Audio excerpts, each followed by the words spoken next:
In the final stages of World War II, when the Allies had largely gained control of the seas and skies, a silent menace stalked the waters of the English Channel, one that would become the prototype of submarine stealth.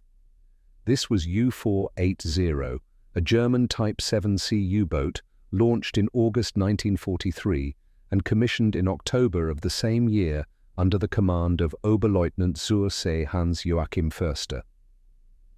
At first glance, U-480 looked like any other in the long line of Type VIIC submarines, but hidden beneath its steel skin lay a revolutionary innovation that would silently rewrite the rules of undersea warfare. U-480 was built at the WWII shipyard in Kiel, ordered in April 1941 and laid down in December 1942.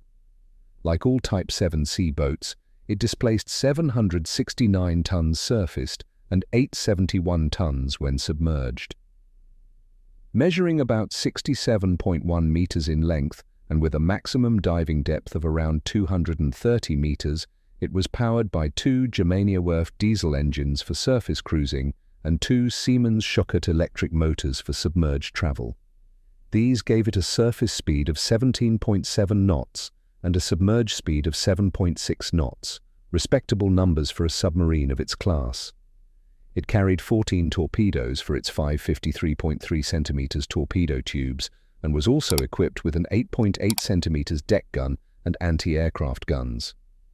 Manned by a crew of 44 to 60 men, U-480 was, on paper, nothing out of the ordinary, but it was what the paper didn't show that made it dangerous.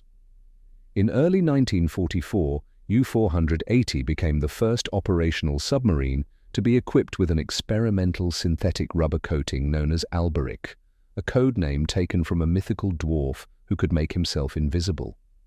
This coating was made of anechoic tiles, thin sheets of synthetic rubber around 4 mm thick, embedded with air cavities designed to absorb and scatter sonar signals. The idea was simple: reduce the strength of sonar echoes and mask the noise produced by the submarine itself, making it effectively invisible to Allied ASTIC systems. This was no minor upgrade. It was a technological leap. At a time when Allied sonar and anti-submarine warfare were devastating the U-boat fleet, this new coating offered hope that German submarines could once again operate with impunity. Though the Alberik technology had existed since around 1940, practical implementation had been delayed due to issues with the adhesive that fixed the rubber to the hull. It wasn't until U-480 that the Kriegsmarine successfully deployed the full stealth configuration in combat.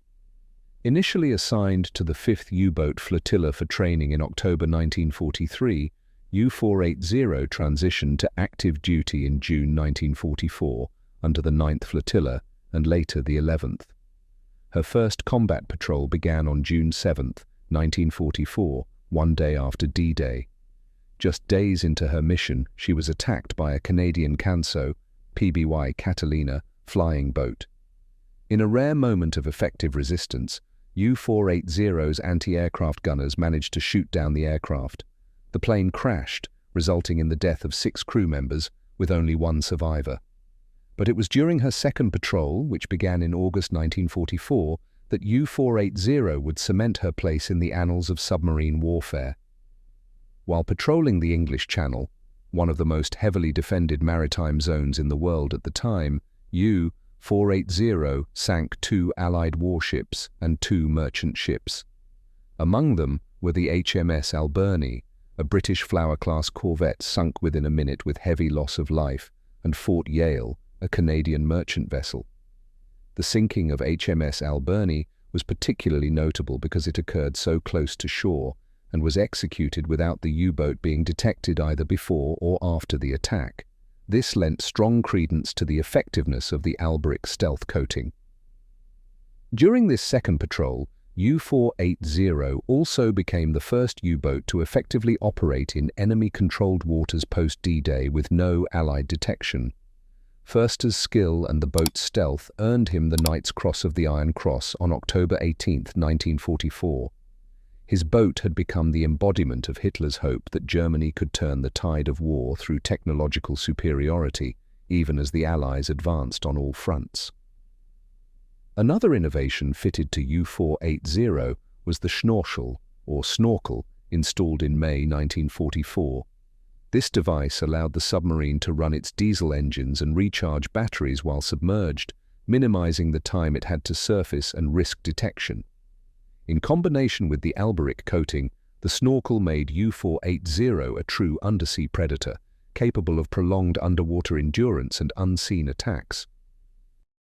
U-480's third and final patrol began on January 6, 1945, departing from Trondheim, Norway. This was to be a long-range patrol in the English Channel, a desperate attempt by the Kriegsmarine to disrupt Allied supply lines and demonstrate continued resistance. But U-480 never returned. For decades, its fate remained a mystery. Post-war records incorrectly credited British frigates HMS Duckworth and HMS Rowley with sinking U-480 in February 1945 using depth charges. However, those attacks had actually destroyed U-1208, a different submarine entirely. The truth about U-480's demise would not be revealed until 1997, when British divers discovered a U-boat wreck south of the Isle of Wight. Subsequent analysis and positioning confirmed it as U-480. It had struck a mine in a secret British minefield named Brazier D2, likely sometime between January 29 and February 20, 1945. All 48 crew members were lost in the incident, a somber end to one of Germany's most advanced submarines. One notable exception was helmsman Horst Rosner, who had been left behind in Norway for further training and survived the war. The wreck, lying 58 meters below the surface, is now a designated dive site and a grave for the lost sailors. The story of U-480 is more than just a tale of a single submarine. It is a window into the final desperate innovations of the German Navy, a sign of how advanced technology can give even doomed forces a momentary edge. The Alberik coating marked a critical milestone in naval warfare. Though it came too late to turn the tide of World War II, it laid the groundwork for future developments in submarine stealth. Today, nearly all modern submarines, whether American, Russian, Chinese, or European, use some form of anechoic tile technology to reduce sonar detectability. The stealth capabilities now standard in nuclear submarines owe much to the early experiments on U-480. That a single boat, lost in the fog of war and forgotten for decades, played such a critical role in the evolution of undersea combat is a testament to how small innovations can ripple forward in time. For the Kriegsmarine, U-480 was both a triumph and a tragedy. It represented what German engineering could still accomplish under immense pressure and overwhelming odds. Yet its loss, and the silence that followed, underscored the futility of Germany's final U-boat offensives. The Allies had adapted too quickly, and the war was already slipping out of the Reich's grasp. As divers continue to visit the wreck, U-480 rests silently on the seabed, a rusting tomb for the men who dared to navigate the depths cloaked in shadow, and a legacy of how far warfare was already turning towards stealth, silence, and technology.